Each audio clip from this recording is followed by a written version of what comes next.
ডিবেটের বিষয় বা বিতর্কের বিষয় মোহাম্মদ সাল্লামের সঙ্গে আম্মা আয়েশা রাদিয়াল্লাহু তাআলা আনহার বিয়ের বয়স এটা নৈতিক ছিল নাকি অনৈতিক? আপনারা দেখেছেন দীর্ঘ 25 মিনিট আসাদ নূর সাহেব কথা বলেছেন, তাতেও তার কোলায়নি, আরো 5 মিনিট প্রেজেন্টেশনে এক্সট্রা সময় নিয়েছে, খুব ভালো কথা। তারপরে গোটা আলোচনা তিনি কমপ্লিট করে ফেলেছেন। তবে আলোচ্য যে শিরোনাম নৈতিক নাকি অনৈতিক, তিনি নৈতিকতা এবং অনৈতিকতার কোনো ডেফিনেশনই দেয়নি। মানে আপনি বিচার করতে বসে গেছেন যে নৈতিক ছিল কি অনৈতিক ছিল, এই নৈতিকতার কোনো ডেফিনেশন দেয়নি। এটা আজকের বিতর্কের সঙ্গে একদম অবিচার করেছেন। যদিও আমি আজকে বিতর্কের সঙ্গে কোনো অবিচার করতে চাই না আজকে টপিকের সঙ্গে। চলুন নৈতিকতার সংজ্ঞা দেখে নিই নাস্তিকদের ভাষা দ্বারা। এটা হচ্ছে সকলে জানেন হুমায়ুন আজাদ সাহেবের লেখা আমার অবিশ্বাস, পৃষ্ঠা নম্বর 143। তিনি বলছেন নৈতিকতার সংজ্ঞা কি, আমার কোনো কাজ যেন অন্যকে ক্ষতিগ্রস্ত না করে, এতটুকুই। মানে আপনি প্রত্যেক সেই কাজ করতে পারবেন, আপনার কাজ দ্বারা অন্যকে যদি ক্ষতিগ্রস্ত না হয় তাহলে সেটা নৈতিক, আর যদি ক্ষতিগ্রস্ত হয় তাহলে অনৈতিক। আমার প্রথম প্রশ্ন আসাদ নূর সাহেবের কাছে, আমাদের আয়েশা রাদিয়াল্লাহু তাআলা আনহার সঙ্গে বিয়েতে আয়েশার কি ক্ষতি হয়েছিল? প্রথম প্রশ্ন। যদি ক্ষতি প্রমাণ করতে পারেন অবশ্যই নাস্তিকদের দৃষ্টিকোণ থেকে অনৈতিক প্রমাণ হবে, আর যদি ক্ষতি প্রমাণ করতে না পারেন অবশ্যই আমাদের আয়েশা রাদিয়াল্লাহু তাআলা আনহার বিয়ের বয়স যে বয়সে হোক না কেন সেটা একদম নৈতিক ছিল নাস্তিকদের যুক্তি বা দর্শনের আলোকে। আমার এই একটা যে আর্গুমেন্ট বা যুক্তি দিয়েই আসাদ নূরের 25 আর 5 30 মিনিটে পুরোটা ডিস্ট্রয় হয়ে যায়। তবে পিকচার আবি বাকি হে। চলুন দ্বিতীয় প্রশ্ন। আপনি যদি নৈতিকতার এই সংজ্ঞার সঙ্গে একমত না হন, হুমায়ুন আজাদ সাহেবের সঙ্গে যদি একমত না হন, তাহলে আপনার নিকটে নৈতিকতার সংজ্ঞা কি প্লিজ জানাবেন। প্রশ্ন নম্বর 3, বিয়ের নির্দিষ্ট বয়স কত হওয়া উচিত? যেহেতু আমাদের আয়েশা রাদিয়াল্লাহু তাআলা বিয়ের বয়সের প্রতি অভিযোগ করেছেন, বিয়ের নির্দিষ্ট একটি বয়স বলতে হবে যেটা আপনার নিকট। প্রশ্ন নম্বর 4, যে বয়স আপনার নিকটে সঠিক তার ভিত্তি কি? কিসের ভিত্তিতে বলছেন যে আপনার এই বয়সটা যেটা আপনি সঠিক মনে করেন সেটা আপনি বলে যাবেন কিসের ভিত্তিতে দাবি করছেন। প্রশ্ন নম্বর 5, আয়েশা রাদিয়াল্লাহু তাআলা আনহার বিয়ের বয়স ভুল হওয়ার কারণ কি? প্রশ্ন নম্বর 6, আপনি কি শুধুমাত্র নবী মুহাম্মদ সাল্লাল্লাহু আলাইহি সাল্লামের আর আয়েশার বিয়ের বয়স নিয়েই আপনি কি বিরোধিতা করছেন, না যে কোনো সময় যে কোনো ব্যক্তি যারা অল্প বয়সে বিয়ে করেছে তাদের বিরুদ্ধে আপনি আপনার স্থান বা অবস্থান পরিষ্কার করবেন? যদি শুধু মুহাম্মদ সাল্লাল্লাহু আলাইহি ওয়াসাল্লামের বিরুদ্ধে যদি হন তাহলে আপনি একজন একচোখা বলে বিবেচিত হবেন এবং ইসলাম বিদ্বেষী বলে বিবেচিত হবেন। কারণ যদি সবাই করে যে কোনো সময় তাহলে সকলেরই সমালোচনা করা উচিত। চলুন, আপনি কি জানেন ইসলামী বিবাহ নীতিমালা কি? ইসলামী বিবাহ দুটো ভাগে বিভক্ত। প্রথম, উত্তম পদ্ধতি এবং বৈধ পদ্ধতি। উত্তম পদ্ধতি বিয়ে করতে হলে 4টে শর্ত আছে। প্রথম, কোরআনে সূরা নিসা আয়াত নম্বর 6 আল্লাহ বলছেন হাত্তা ইজা বালাগাতুন নিকাহ। প্রথম কন্ডিশন, যদি কোনো মেয়েকে বিয়ে করতে চান মেয়েটার ঋতুস্রাব হতে হবে, মাসিক হতে হবে, সূরা নিসা আয়াত নম্বর 6। সেকেন্ড কন্ডিশন, মেয়েটা সঙ্গমের জন্য উপযুক্ত হতে হবে। মানে আপনি যে মেয়েটিকে বিয়ে করবেন সঙ্গমের জন্য উপযুক্ত হতে হবে। যদি সঙ্গমের জন্য উপযুক্ত না হয় তাহলে সেই মেয়েকে আপনি বিয়ে করতে পারবেন, তবে সেক্স করতে পারবেন না, যেটা দাবি করেছে। আমরা ধারাবাহিক পর্যায়ে চলে আসবো। তো এখানে আমি দুটো দলিল বা প্রমাণ দিয়ে রেখেছি। ইবনে মাজাহ 23-31 নম্বর হাদিস, আল্লাহ নবী বলেন লা দিরারা ওয়ালা জিরারা, তুমি নিজেও ক্ষতিগ্রস্ত হও না, অন্য কাউকে ক্ষতিগ্রস্ত করো না।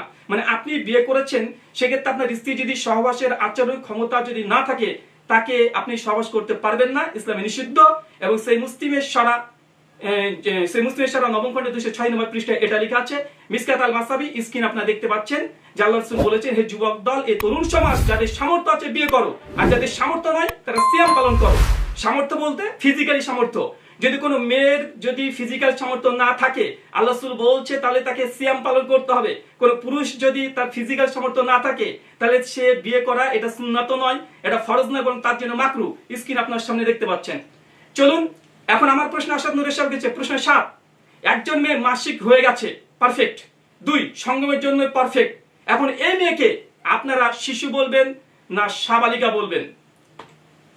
আরো দুটো কন্ডিশন। 1, বিয়ের জন্য মেয়ের অনুমতি নিতে হবে। সহিহ বুখারী হাদিস নাম্বার 5136 আল্লাহ নবী বলছেন কোন কুমারী মেয়ের বিয়ে দিতে হলে অবশ্যই তার পারমিশন নিতে হবে, তার কনসেন্ট, তার সম্মতি নিতে হবে। যদি সম্মতি না হয় তাহলে বিয়েটা বৈধ নয় ইসলামী ল অনুযায়ী।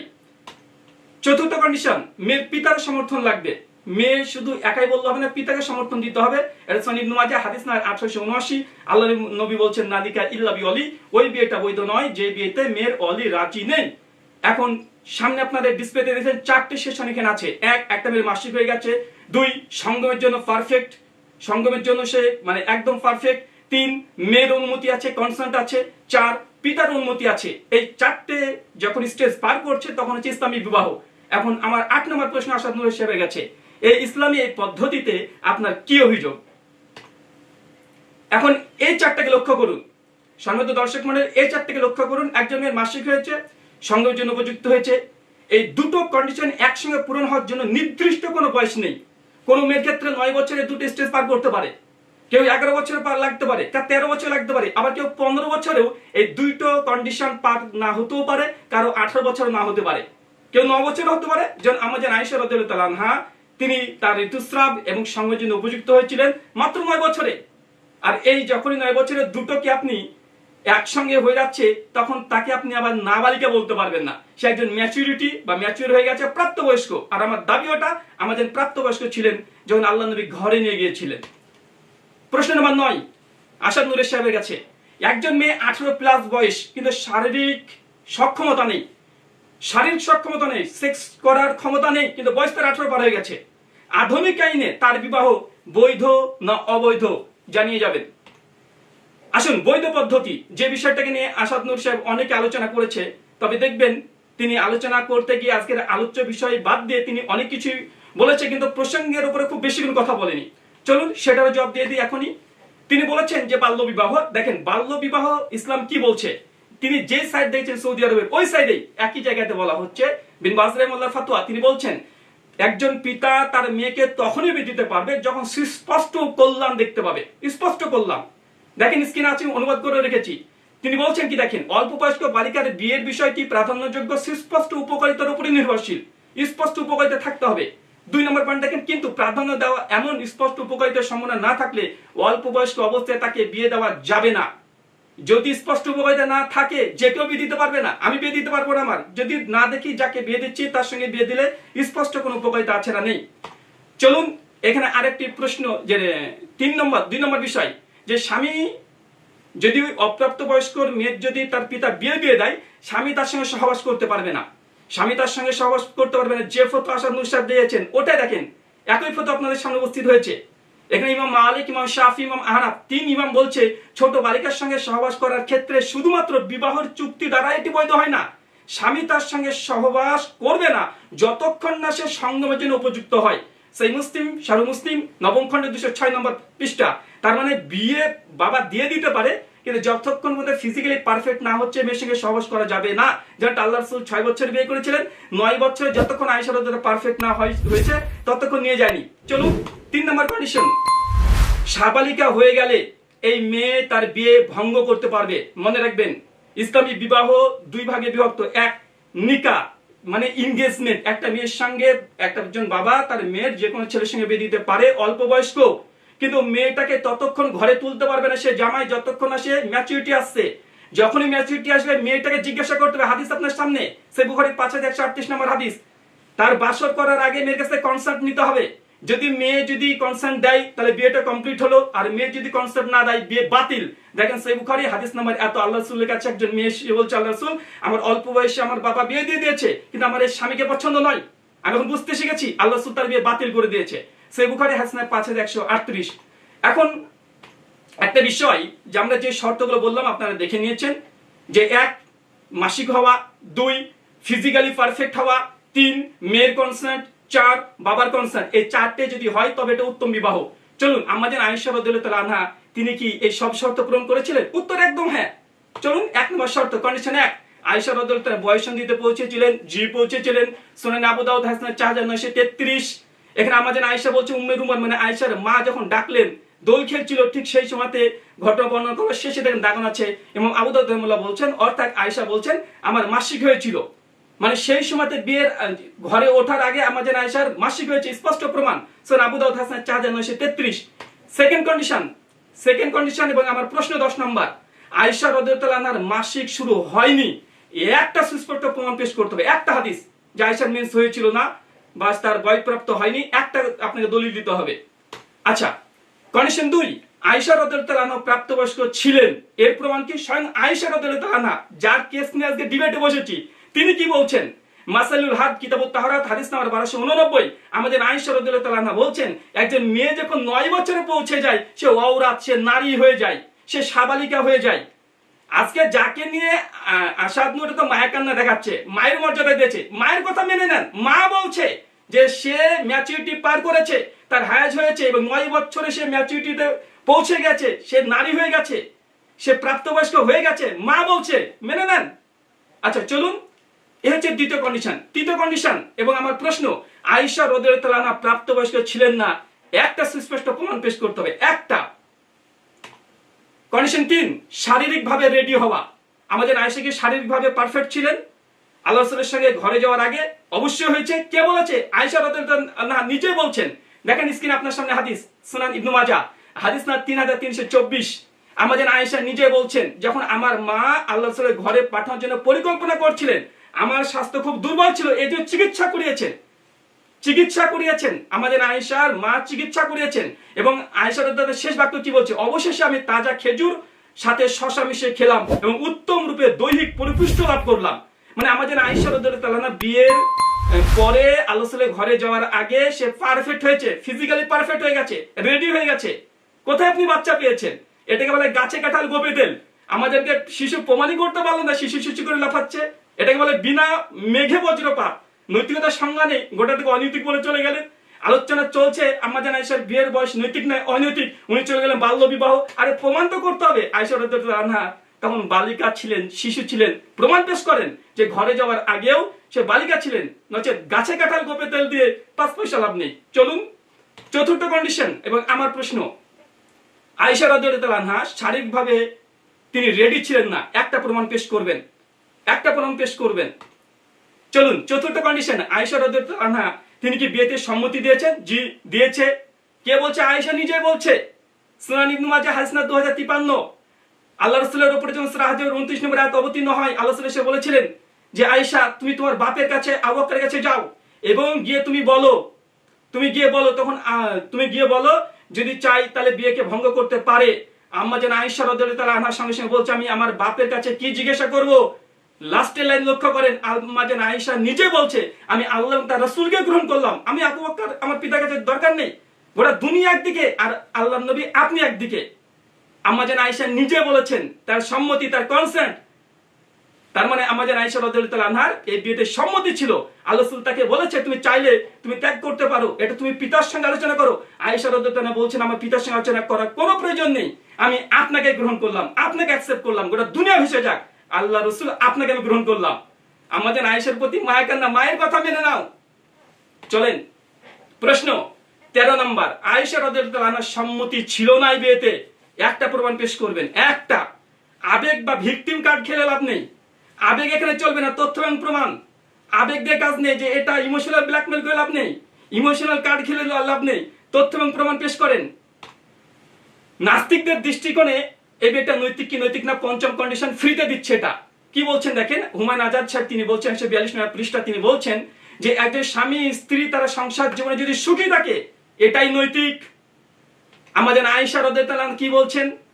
তিনি বলছেন, আমাদের আয়েশা বলছেন ইয়া রাসূলুল্লাহ আমি আপনাকে নিয়ে ঈর্ষা করি, আমি আপনাকে নিয়ে অহংকার করি, আমি আপনাকে নিয়ে গর্ববোধ করি। সেই মুসলিম হাদিসের 7003 আয়েশা রাদিয়াল্লাহু আনহা বলছে, কোনো অভিযোগ করেনি জিন্দেগিতে, জীবনে কখনো অভিযোগ করছেন যে আল্লাহ রাসূল আমার বাবা আমাকে ছোটবেলাতে বিয়ে দিয়েছে, এই জন্য আমি খুব বিরক্ত আপনার প্রতি, এই কথা জিন্দেগিতে বলেনি, বরং বলছেন ইয়া রাসূলুল্লাহ আমি আপনাকে নিয়ে গর্ববোধ করি, আমার মতো মেয়ে গর্ববোধ করে ইয়া রাসূলুল্লাহ।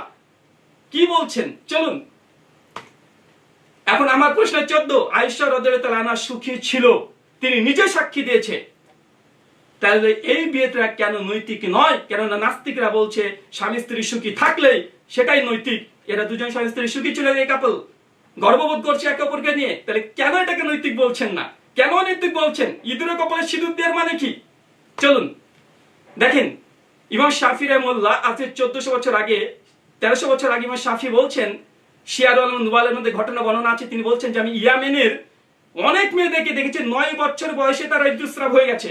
তার মানে ঐতিহাসিক প্রমাণ। এখানে বলছে একটি মেয়েকে দেখেছি 18 বছরের নানি হয়ে গেছে, 1400 বছর আগের প্রমাণ। এখন আমার প্রশ্ন, 1400 বছর আগের আমি স্পষ্ট সাক্ষী পেশ করেছি যে সেই সময় 9 বছরের মেয়েদের ঋতুস্রাব হতো। এখন আপনি যদি বলেন সেই সময়তে হতো না, তাহলে স্পষ্ট 1400 বছর আগেকার একটা প্রমাণ পেশ করেন, একটা 1400 বছর আগেকার। কে বলেছে 9 বছরে সেই সময় ম্যাচুরিটি আসতো না? কে বলেছে? একটা প্রমাণ পেশ করবেন। চলেন আজকের যুগে মেয়েদের মাসিক কত বছরে হয় আমরা কিছু প্রমাণ পেশ করে দেখে নিই। এটা হচ্ছে স্টুডেন্ট হেলথ চিলড্রেন .org থেকে নেওয়া এই আর্টিকেলে দেখতে পাচ্ছেন। তারা বলছে যে মেয়েদের মাসিক হয়ে যায় গড় 8 থেকে 13 বছরের মধ্যে। একটা রিপোর্ট দেখেন ইন্ডিয়াতে, ভারতবর্ষে মেয়েদের গড় মাসিকের বয়স হচ্ছে 8 থেকে 9 বছরের মধ্যে শুরু হয়ে যায়। হংকং এর একটা সরকারি সাইট তারা বলছে মেয়েদের 7 বছর থেকে মাসিক শুরু হয়ে যায়। এখানে দেখেন একটা চার্ট দেওয়া আছে কোন বছর বয়সে কোন মেয়েদের কেমন কেমন ঋতুস্রাব হয়, তার একটা পার্সেন্টেজ দেওয়া আছে। এখন আমার প্রশ্ন, 7 থেকে 9 বছরের মেয়েদের যে মাসিক হয় না দাবি যদি আপনি করেন বা আপনি বারবার এটা বোঝাতে চেষ্টা করেছেন, একটি প্রমাণ উপস্থাপন করুন যে মেয়েদের 7 থেকে 9 বছর বা 8, 9, 10 মেয়েদের মাসিক স্রাব হয় না। এটা আপনাকে প্রমাণ পেশ করতে হবে, আবেগ দিয়ে চলবে না। চলুন আমরা কথা বলছি আজকে 1400 বছর আগেকার মানুষদেরকে নিয়ে। আমরা 1400 বছর আগে হিস্ট্রিতে যেতে পারবো না ধর্মীয় সোর্স ছাড়া, তবে হ্যাঁ 140 বছর আমরা ঠিকই যেতে পারবো। জি আব্দুল সত্তার ভাই, আমরা 140 বছর ঠিকই যেতে পারবো। চলুন 140 বছর আগে দেখে নিই পৃথিবীর মেয়েদের এজ অফ কনসেন্ট, বিয়ের বয়স কত ছিল। চলেন এখানে দেখা যাচ্ছে আমেরিকার অধিকাংশ জায়গাতে 10 বছর, 12 বছর, 13 বছর, 14 বছর, 1400 বছর নয়, মাত্র 140 বছর আগে। 140 বছর আগে আমেরিকা, যা কিনা গর্ববোধ করে নাস্তিকরা, সেখানে স্পষ্ট বলছে যে তাদের এজ অফ কনসেন্ট যেটা ছিল 12 বছর, 14 বছর, 10 বছর, এই বয়স 10 থেকে 1400 বছর নয়, 140 বছর। দেখেন গোটা বিশ্বের কি ছিল, রাশিয়াতে 10 বছর ছিল 140 বছর আগে, পর্তুগালে 12 বছর, ফ্রান্স 13 বছর, এটা ডেনমার্ক 12 বছর, এখানে পৃথিবীর বিভিন্ন দেশ সব 10 থেকে 14 বছরের মধ্যে ছিল মাত্র 140 বছর আগে, 1400 বছর নয়। এখন আমাদের প্রশ্ন দেখেন আমেরিকার ডেলওয়ারা শহরে মাত্র 140 বছর আগে 1880-তে 7 বছর বয়সে মেয়েদের বিয়ে দেওয়ার জন্য সম্মতি দিয়েছে তারা, এজ অফ কনসেন্ট সরকারিভাবে। দ্য নিউ ইয়র্ক টাইমস 15/10/1895 সালের পড়তে স্ক্রিনশট স্ক্রিন আপনারা দেখতে পাচ্ছেন। চলুন ভারতবর্ষের রিপোর্টটা দেখে আসেন। ভারতবর্ষে 1860-এ মাত্র 10 বছর বয়সেই মেয়েদের বিয়ের বয়স ছিল। এমনকি 2013 আগে মেয়েদের বিয়ের বয়স ছিল মাত্র 16 বছর। এখন বলেন এই যতজন আমরা লিস্টে দেখালাম আপনাদেরকে, সকলকে ধর্ষক বলবেন? এই যারা আছে সবাইকে ধর্ষক বলবেন? এটা গোটা বিশ্বের আমেরিকার মাত্র 140 বছর আগে সবাইকে ধর্ষক বলেন? এখানে আমেরিকার যারা আছে সবাইকে ধর্ষক বলেন? আমেরিকাতে যেগুলো আছে ভারতবর্ষের সকলকে ধর্ষক বলেন? কারণ আপনাদের নিকটে নির্দিষ্ট বয়সটা বলতে হবে। চলুন আজকের দিনের আইন দিয়ে পূর্বে সব দেশের মানুষকে ধর্ষক অভিযোগ করবেন কি করবেন না, প্রশ্ন নম্বর 17 আপনার কাছে রেখে গেলাম। চলুন ভারতীয়ের একটু ইতিহাস দেখে নিই। প্রথমে ক্ষমা চাচ্ছি হিন্দু সনাতনী ভাইদের কাছে, এটা হিন্দু ধর্মের সমালোচনার জন্য নয়, জাস্ট ভারতের ইতিহাস কালচার দেখানোর জন্য। বিষ্ণু সংহিতা 24 অধ্যায় 40 থেকে 31 নম্বর শ্লোক, সেখানে ভারতীয় দর্শন বলছে, ভারতীয় দর্শন বলছে ঋতু দর্শন হয়ে গেলেই মেয়েরা প্রভুত্ব সম্পন্ন হয়, মানে কনস্ট্যান্ট দেড় মতো বয়স হয়ে যায় ঋতুস্রাব হলেই। এটা হচ্ছে ব্যাস সংহিতা 2 অধ্যায় 6 থেকে 7 নম্বর ভার্স। এর যে ঋতুকালের পূর্বেই কন্যাদেরকে দান করতে মানে বিয়ে দিতে হবে। এখন আপনি কি মনে করছেন কিছু আমি মহাপুরুষদের নাম দেখাবো, তারপরে তিনি যে অভিযোগগুলো করেছে সেকেন্ড রিবার্টাল টাইমে জবাব দেবো? এটা আমার কেস প্রেজেন্ট, কোনো জবাব দেবো না, জাস্ট আমার কেস প্রেজেন্ট করছি। আচ্ছা এখানে শ্রীকৃষ্ণকে দেখেন, তিনি 8 বছর রুক্মণীকে বিয়ে করেছে, স্কন্দপুরাণ অবন্তী খণ্ডের রেবাখণ্ডের 3 142 অধ্যায় 8 থেকে 2 নম্বর। এখন আমার প্রশ্ন, শ্রীকৃষ্ণকে কি আজকের আইন দিয়ে, পয়েন্ট টু বি নোটেড, আজকের আইন দিয়ে শ্রীকৃষ্ণকে কি আসাদ নূর এবং নাস্তিকরা ধর্ষক বলবেন? আদর্শিক পড়ে না আপনাদের যে আর্গুমেন্ট, আপনাদের যে যুক্তি, শ্রীকৃষ্ণ 8 বছরে মেয়েকে বিয়ে করেছে, আজকের আইন দিয়ে শ্রীকৃষ্ণকে ধর্ষক বলবেন? বলেন। রামচন্দ্র বিয়ে করেছে 6 বছরের সীতাকে, বাল্মীকি রামায়ণ। প্রশ্ন, ননীশ রামচন্দ্রকে কি ধর্ষক বলবেন? শিব বিয়ে করেছে 8 বছরের পার্বতীকে, আজকের আইন দিয়ে শিবকে কি আপনি ধর্ষক বলবেন? এখানে আমাদের পদার্থবিজ্ঞানী ভারতের গর্ব, তিনি উষা ভাটি ঘোষ, তিনি মাত্র 11 বছরের মেয়েকে বিয়ে করেছে, বলেন ধর্ষক? পদার্থবিজ্ঞানী, সায়েন্টিস্ট। আমাদের ভারতবর্ষে যিনি সংবিধান রচনা করেছেন, প্রথম স্বাধীন ভারতের সংবিধান রচনা করেছেন বি আর আম্বেদকর, 8 বছরের মেয়েকে বিয়ে করেছেন, তাকে আপনি ধর্ষক বলবেন? বলে দেখেন। বাংলাদেশের বঙ্গবন্ধু জাতির পিতা শেখ মুজিবুর রহমান, আমার অসমাপ্ত জীবনী, মুজিবুর রহমান নিজেই 7 নম্বর পৃষ্ঠায় তিনি বলেছেন তিনি বিয়ে করেছিলেন 3 বছরের মেয়েকে, 3 বছরের মেয়েকে। শেখ হাসিনা তিনিও তার বই লিখেছেন, শেখ মুজিব আমার পিতা 27 পৃষ্ঠায়, যে তার মায়ের বয়স তখন 3 বছর ছিল। বলবেন শেখ মুজিবকে ধর্ষক বলবেন? এগুলো ফ্রিতে দিচ্ছি, এগুলো কোনো আমি প্রশ্ন তুলছি না। রবীন্দ্রনাথ ঠাকুর তিনি বিয়ে করেছেন 10 বছরের মেয়েকে, তাকে কি আপনি ধর্ষক বলবেন? আচ্ছা, এগুলো আমি যেগুলো বললাম একে ধর্ষক বলবেন কিনা? আর এর সাথে সবার বয়স দেখতে পাচ্ছেন। এখন আমার এখানে টোটাল 21টা নাম্বার প্রশ্ন আপনাকে আমি করেছি। টোটাল 21টা প্রশ্ন আপনাকে সেখানে করা হলো। সমিত দর্শক মন্ডলী, কে আদর্শবান ব্যক্তি কে আদর্শবান ব্যক্তি এটা নয়, মূল বিষয় হচ্ছে এটা মনে রাখবেন যে আপনি বাল্যবিবাহের বিপক্ষে। যেহেতু বাল্যবিবাহর বিপক্ষে, তাই এইসব মহাপুরুষ তারা করেছে। এখন এদেরকে আপনি ধর্ষক বলবেন কি বলবেন না, এটা আপনাকে ক্লিয়ার করতেই হবে আজকের আইন দিয়ে। আজকের আইন দিয়ে যে মোহাম্মদ সাল্লাল্লাহু আলাইহি ওয়াসাল্লামকে আজকের আইন দিয়ে জাজ করেন, তাহলে এই মানুষগুলোকে কেন আজকের আইন দিয়ে জাজ করবেন না? যে মোহাম্মদ সাল্লাল্লাহু আলাইহি ওয়াসাল্লামকে বলেন, আপনি বলতে তিনি আদর্শবান ব্যক্তি, এই জন্য আমি মনে করি, এই জন্য আমি অভিযোগ করছি আদর্শবান ব্যক্তি এই জন্যই আপনি যদি দাবি করে থাকেন, এটা ডাজ নট ম্যাটার। আইন কে উঁচু মাপের কে নিচু মাপের এটা দেখে না, আইন হচ্ছে অন্ধ। ফকির চুরি করলো চুরি, ভারতের প্রধানমন্ত্রী চুরি করলো চুরি। তাই আপনি যেহেতু বর্তমান প্রেক্ষাপট আধুনিক যুগের আইন দিয়ে এটাকে আপনি বলতে চাচ্ছেন বাল্য বিবাহ, আপনাকে এটা প্রমাণ পেশ করে যেতে হবে এগুলো বাল্য বিবাহ যদি হয়, তাহলে সকলকে আপনাকে এক কাতারে ফেলে ধর্ষক বলতে হবে। 21টা প্রশ্ন আপনার সামনে রাখা হয়েছে। এখন আমি কিছু কথা বলি। আমি এখানে দুটো ওনাকে চ্যালেঞ্জ করব। এক, তিনি স্বপ্নের যুগে ভেসে তিনি বলেছেন যে আল্লাহ মুহাম্মদ সাল্লাল্লাহু আলাইহি ওয়াসাল্লাম যখন আয়েশার সঙ্গে মানে প্রথম বাসরাতে গিয়েছে সেই সময় তো রক্তপাত হয়েছে, এই যে দাবি করেছেন, প্রমাণ পেশ করবেন আসাদ সাহেব। আর দুই, এখানে আপনি যে বারবার বললেন আল্লাহ মুহাম্মদ সাল্লাল্লাহু আলাইহি ওয়াসাল্লাম দলিল পেশ করবেন, আল্লাহ মুহাম্মদ সাল্লাল্লাহু আলাইহি ওয়াসাল্লাম স্বপ্নে দেখেছেন আয়েশার বিয়ের ব্যাপারটি। আল্লাহ রাসূল কোন সাহাবীকে বলেছে যে আমি এই স্বপ্ন দেখেছি আয়েশার? কাকে বলেছে? আবু বকরকে বলেছে আল্লাহ রাসূল? বলেনি। কাকে বলেছে? দলিল পেশ করবেন, হজম করবেন না কথাগুলো। আপনি যে যুক্তিটা দিয়েছিলেন প্রথমে যে না এই বিষয়টা বলেছিলেন যে পুরুষ দ্বারা ধর্মগ্রন্থ লিখিত হয়েছে, মানে ইসলামে আমাদের ধর্মগ্রন্থ হাদিস সহিফাই আয়েশা রাদিয়াল্লাহু তাআলা আনহা নিজেও লিখেছেন। তার মানে আপনার যুক্তিতে ইসলাম অনেক। প্রথম 25 মিনিটের 3 মিনিট বাকি আছে। ওকে, ইনশাআল্লাহ। আর দুই নম্বর, আপনি এখানে একটা কথা বলছিলেন, কেউ যদি বলে স্বপ্নে 6 বছর মেয়েকে দেখেছি, আলহামদুলিল্লাহ আল্লাহ রাসূল স্বপ্ন দেখেছে, স্বপ্ন কার কাছে প্রকাশ করেনি, কারো কাছে প্রকাশ করেনি। হাদিস ঘেটে রাখেন, চ্যালেঞ্জ করলাম, দেখান আল্লাহ রাসূল কাকে গিয়ে বলেছে আমি স্বপ্ন দেখেছি আয়েশার ব্যাপারে? কাউকে বলেনি। কাকে বলেছে? আয়েশাকে বলেছে। আয়েশা রাদিয়াল্লাহু তাআলাকে বিয়ের পরে বলেছে। আর আয়েশা গর্ব করে বলেছে যে আমাদের বিয়ে আল্লাহর পক্ষ থেকে হয়েছে। কাউকে বলেনি আল্লাহ রাসূল বিয়ের কথা, কাউকে বলেনি। বরং খাওলা রাদিয়াল্লাহু তাআলা পরে বিয়ের প্রস্তাব দিয়েছে। ইনশাআল্লাহ আমি রিবার্টারে সবগুলো জবাব দেব, কিন্তু যিনি অপ্রাসঙ্গিক কিছু কথা বলেছেন তার জন্য এগুলো আমি মানে কভার করতে চাচ্ছি। এখানেই একটা তিনি বলেছেন হয়তো আল্লাহ মুহাম্মদ সাল্লাল্লাহু আলাইহি ওয়াসাল্লাম আবু বকরের প্রতিবেশী ভাই ছিল, এজন্য আয়েশাকে হয়তোবা কোলে নিয়েছে। হয়তো কেন রে ভাই আসাদ সাহেব, আপনাকে আমি বলি, হয়তো আপনি ডাকাতি করে পালিয়ে গেছেন বাংলাদেশ থেকে, হয়তো দিয়ে চলে? একজন ব্যক্তি হিসেবে কথা বলছে, তথ্য কোথায়? হয়তো আল্লাহ রাসূল কোলে নিয়েছে আয়েশাকে, কোথায় তথ্য পেলেন? কেন দাবি করছেন তথ্যবিহীন কথা চলবে না। মুহাম্মদ সাল্লাল্লাহু আলাইহি ওয়াসাল্লাম সম্পর্কে কথা বলছেন, প্রত্যেকটা কথা জিম্মাদারি নিতে হবে। হয়তো কোলে নিয়েছে, তথ্য দেবেন। হয়তো বললেন যে বাসর ঘরে রক্তপাত হয়েছে, এর তথ্য দিবেন। হয়তো অনেক কিছু হতে পারে, হয়তো নয়, তথ্য প্রমাণ পেশ করবেন। আপনার নিজের নোংরা চিন্তা দিয়ে মুহাম্মদ সাল্লাল্লাহু আলাইহি ওয়াসাল্লামের গায়ে কালিমা লিপন করতে পারেন না। তথ্য যেটা আছে সেটাই বলবেন। এখানে আরেকটা বলছেন যে আচ্ছা ফেরেশতা অভিশাপ দেবে। আমি বুঝতে পারলাম না এগুলোর সঙ্গে আমাদের আয়েশার বিয়ের বয়সের সম্পর্ক কি? এগুলোর সঙ্গে আমাকে একটু লিংক করে দেন তো। এগুলোর সঙ্গে আমাদের আয়েশা যে বয়সটাতে বিয়ে হয়েছে এটা নৈতিক ছিল না অনৈতিক, এটা মানে কিভাবে লিংক করবেন যে ফেরেশতা সে অভিশাপ দেয় যে শেষ করতে দেয় না?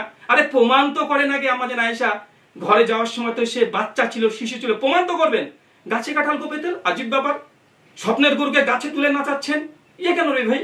ঈদের কপালে সিঁদুর লাগাতে আছেন, আগে প্রমাণ এটা পেশ করতে হবে, হচ্ছে বন্ধ করেন বাচ্চা বলা। আয়েশা রাদিয়াল্লাহু তাআলার বাচ্চা ছিল না, যখন রুখসাতি হয়েছে বাসর ঘরে গিয়েছে, সে ম্যাচিওর ছিল। আয়েশা রাদিয়াল্লাহু তাআলা নিজের কথা দ্বারা প্রমাণিত। 21টা প্রশ্ন আপনার কাছে করা হয়েছে, আর 67টা প্রমাণ পেশ করা হয়েছে আপনার সামনে। আপনি প্রত্যেকটা টুডা পয়েন্টে আপনি অ্যান্সার করবেন, এদিক ওদিক ছোটার চেষ্টা করবেন না। পয়েন্টের মধ্যে থাকেন, দলিলের উপরে থাকেন। বাকি ইনশাআল্লাহ আপনাকে সময় আমি আগে থেকেই দিয়ে দিলাম, যেহেতু আপনি 5 মিনিট সময় নিয়েছেন, ওই 5 মিনিট সময় আমি আপনার কাছ থেকে পরবর্তী সময়তে নেব। 21টা প্রশ্ন আপনার কাঁধের উপরে রেখে দিলাম 67টা দলিলের উপরে। শুকরিয়া, ধন্যবাদ, জাযাকাল্লাহু খায়রান।